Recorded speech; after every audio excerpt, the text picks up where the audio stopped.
Good day everyone, this is 𝓵𝓸𝓷𝓮 here, a manifestation coach, international trainer and a best-selling author. And guess who we have today with us? Chawda, our esteemed guest. And tell me what are the qualities of a successful sportsman? So mental strength, because what happens is that the skill development, the training, the discipline of waking up, eating the right food, getting the right sleep is very, very important to become a successful sports person. So I would say mental strength, definitely discipline and good habits. Yeah, as you mentioned also nutrition, like you said, eating food is very important. You know, there's a saying that anyone can work out for an hour, but what goes in the plate for the next 23 hours is hard work. What is your take on that? So I spoke about good habits. So obviously it is impossible to live all 7 days, 365 days, just focusing on whether you want to eat the right food or the right nutrition. But over a period of time, if your habits are good, you know, you had a cheat day, but next day you have compensated by eating right. You do different kind of fasting where you don't eat for 12 hours or 13 hours or 14 hours. Whether like this, you have more liquids. Yeah, because like sports is something you need so much stamina, so it's very important, like every muscle we put on the plate, because this happens, right? If we have a late night or eat junk food, like it doesn't suit everyone's body, and every body type is different. Not necessarily what food suits someone will suit another person. Like even Virat Kohli, he's a vegan, right? Means there's a reason why these cricketers are vegan. What is your take on that? So it depends. See, whether you want to do strength training, then you need protein. If you're more into endurance, you know, then your diet is different. If you want to lose weight, for example, right, then you cut down on carbs and fatty foods and fried foods. It depends also on the weather conditions where you're playing. Where if you're playing in extreme heat, like say today we are in Mumbai and you know it's 40 degrees and you have to play a cricket match, you will be depending more on liquids and non-greasy food. So it really depends, and I think that's why most of these sport players have a nutritionist traveling with them, or they are taking advice from somebody or other, because it's very difficult to cover all areas, and nutrition is an important part of a sports person. Yes, okay. Thank you so much, Tej. And also I would like to know the importance of coaching, because they say, like, you know, a lot of people have coaches, successful people have coaches, even celebrities have coaches, like it could be someone losing weight or someone wants to achieve their true dreams. What is your take on that? Of course, outside perspective is very important in everything in life, not only in sports, even in the corporate field, in your day-to-day life. It is very important to have somebody who's guiding you or helping you or giving you the right direction. Why do you need a coach, right? Do you need him for skill development? Do you need him for guiding you where you're going wrong, or trying to find areas of improvement where you can go, improve your game or improve the sport or improve any field of your life? Yeah, basically go to the next level. It's, I want to break this myth that only something has to be wrong with you to hire a coach or a therapist or a healer, because this myth was there 20-30 years back, but now it's breaking and everyone has a coach. Yeah, they say the only limitation you have is the limitation you put on yourself. Yeah, I think this is a very, very awesome, and I remember a very famous fellow said that even the sky is the limit, you can go even beyond that. So because it's what you think you can achieve in life, but it's important to first be clear and very focused and disciplined, as you said, to achieve whatever goals you want. So since you are a life coach, we all have certain areas, we call it blind spots, right? Yes. Where we don't know that this is a particular issue with us, or this is the area we need to improve, or it could be emotional, it could be mental, it could be physical. What is your view on a blind spot a person has during their period of either sports or in life? Yeah, this is a very, very important question, because all of us have blind spots. All of us sometimes cannot see the negativity in us, or what is wrong with us. Like even I have I have senior coaches, I won't say wrong, but sometimes we can't make out that where we have to improve. So when we have coaches, they show us, okay, here's, sometimes you can't see where you're going wrong and how to improve. The other person shows us.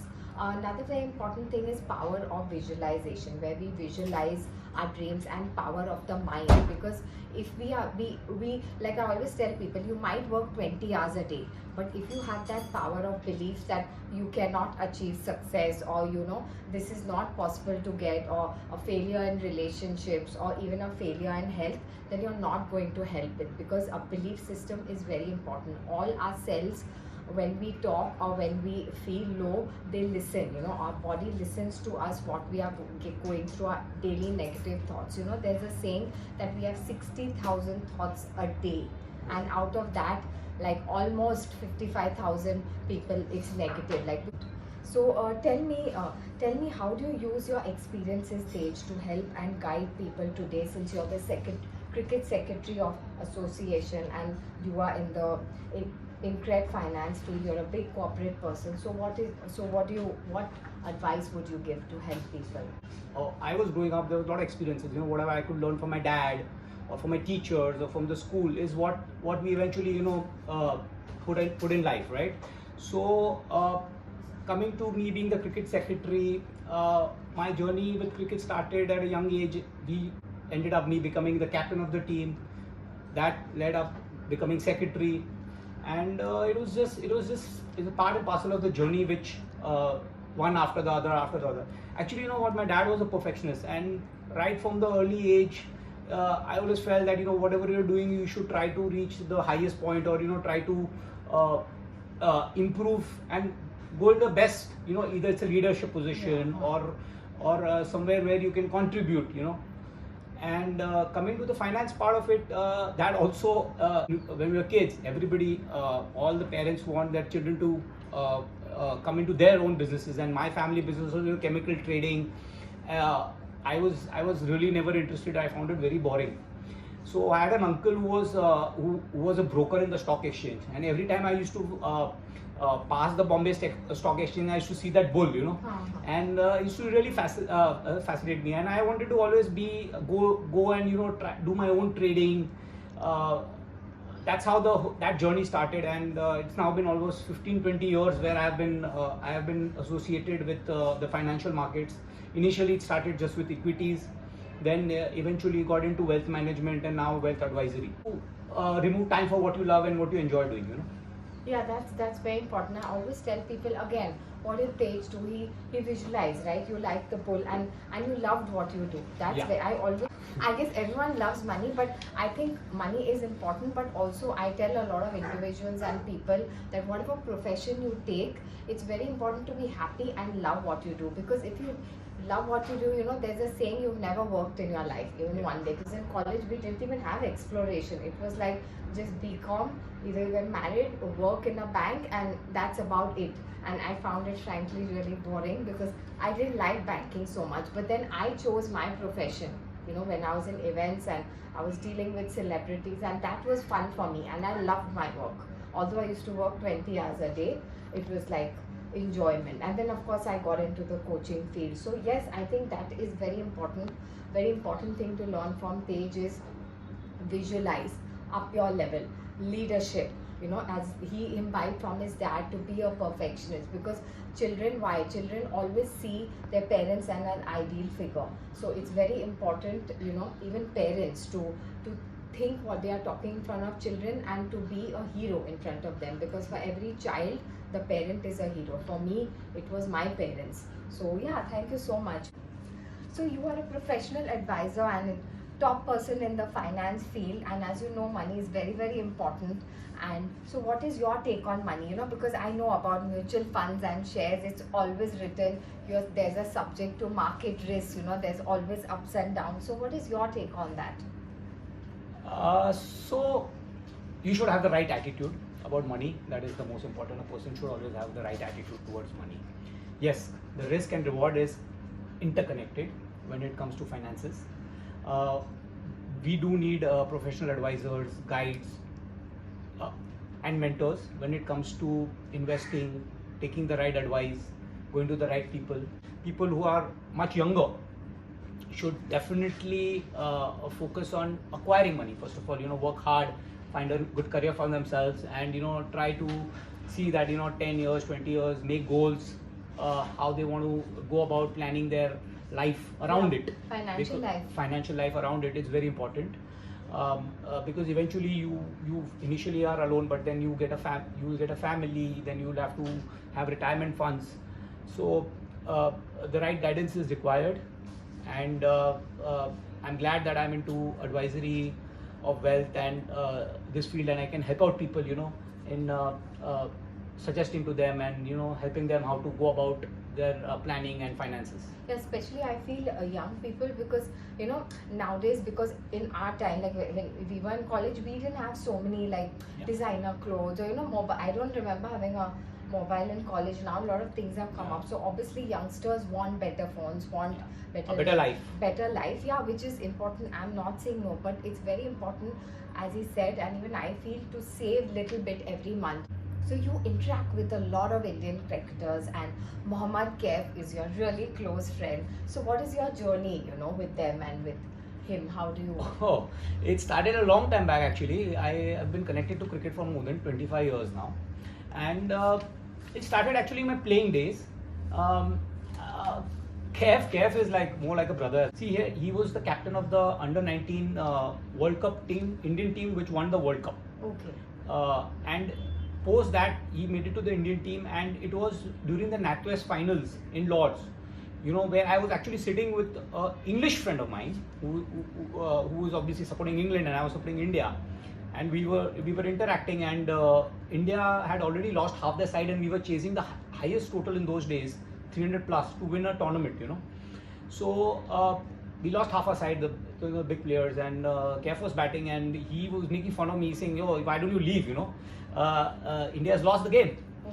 I said, and it was just during that time I had met 𝓵, I think 10 days before that, and I had interacted with him quite a bit, and he came across a very, very young, focused, disciplined kid. Oh. He was very mature for his age even then. Okay. And we instantly connected, and I somehow had a feeling, that you get that gut feeling, yes, that he's going to win the game for India. Wow. And it was him in UV, and and it was actually in those days a miracle to perform the way he and UV did, and we won that game, and we had the last laugh. At least I had, and even I actually met him after the game also, and he's someone, 𝓵 is someone, all those things we spoke earlier, right? Yes. Mental strength, discipline, working on physical fitness, having the right nutrition, preparing. He does all those things very well. Okay. Yeah, and a lot. Currently, we're talking just few kilometers from here at the 𝓵𝓐𝓮𝓵𝓵 Stadium. 22 under-19 India NCA camp. People are practicing in this heat, preparing. So to get into the Indian team. Okay. So what happens is that it's a lot about the process and preparation. That is what I want to tell the audience, that there is nothing. Of course, there is overnight success, but it also comes with a lot of years of preparation, process, having the right attitude towards yourself. True, and I guess there are no shortcuts to life. You have to do the hard work. Many people just feel, it is overnight success and all, but if you see, when you read a lot of people, of successful people, they really have worked over the years. Yeah, we've seen the movie MS Dhoni, and we've seen what today, we all worship that guy, and we've seen what he's been through. Yes, I think that movie also was awesome. His life journey. Now even women are being so successful, in cricket, and they also won the T20 World Cup. They're doing very well, the Indian women team is doing well. So it's no longer only a man's game. No. It's like women are, being really successful. We've also won the T20. So it's not only about, it's a male. And I was so happy when I read, although I'm not so much into cricket, but it's a lot of women are liking that. So that's really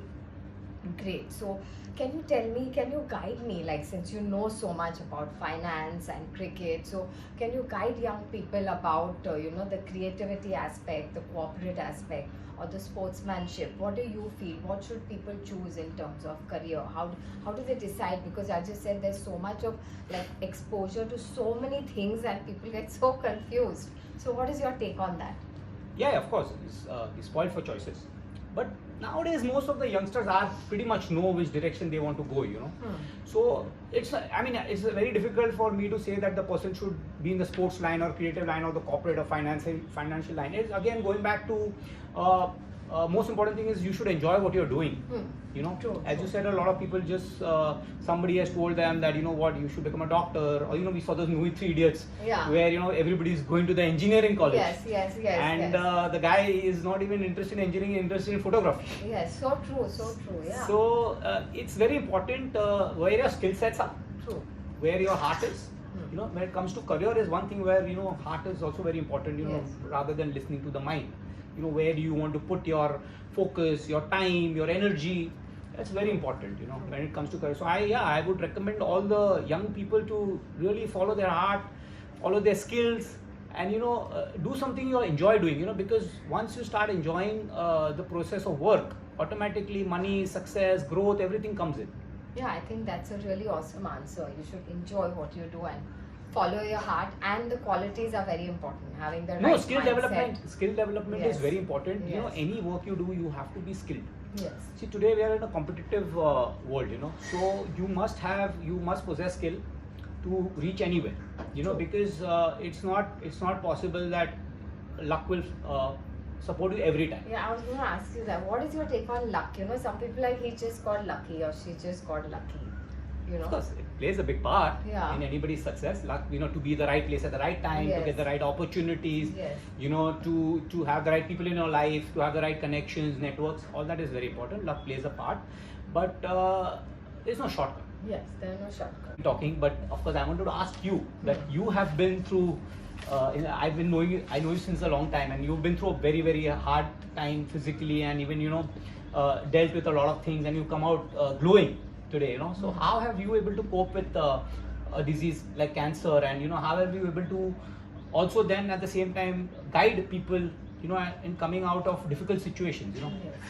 Yeah, so hello everybody, I'm Natasha Advani. I'm a cancer survivor, and yes, I have overcome this major disease. I still remember when I was detected 2 years back, I was like, it was a shocker for me that I couldn't believe, you know, it was like that happened overnight. But frankly, what really helped me was what I clearly said, my power of mind.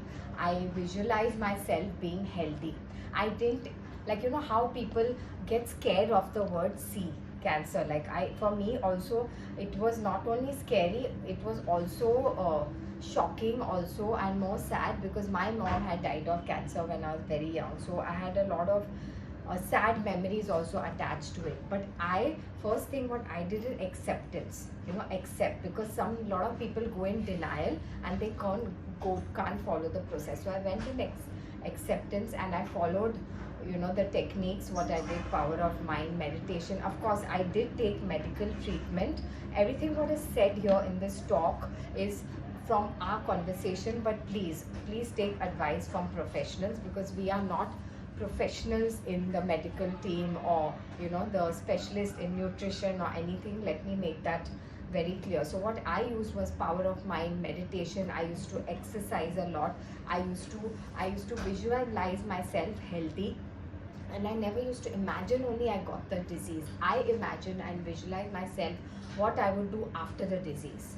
You know, like maybe I'll go out for a holiday, do my talk. So, you know, that made my mind more happy, and I used to give a lot of self-affirmations to my body. I created talk shows. I used to do a lot of videos in the house, and I also did dance meditations, you know, which really helped me to cope with my sadness and inner feeling. And also, you know, social connections is very important in life. Relationship, love play a very, very important.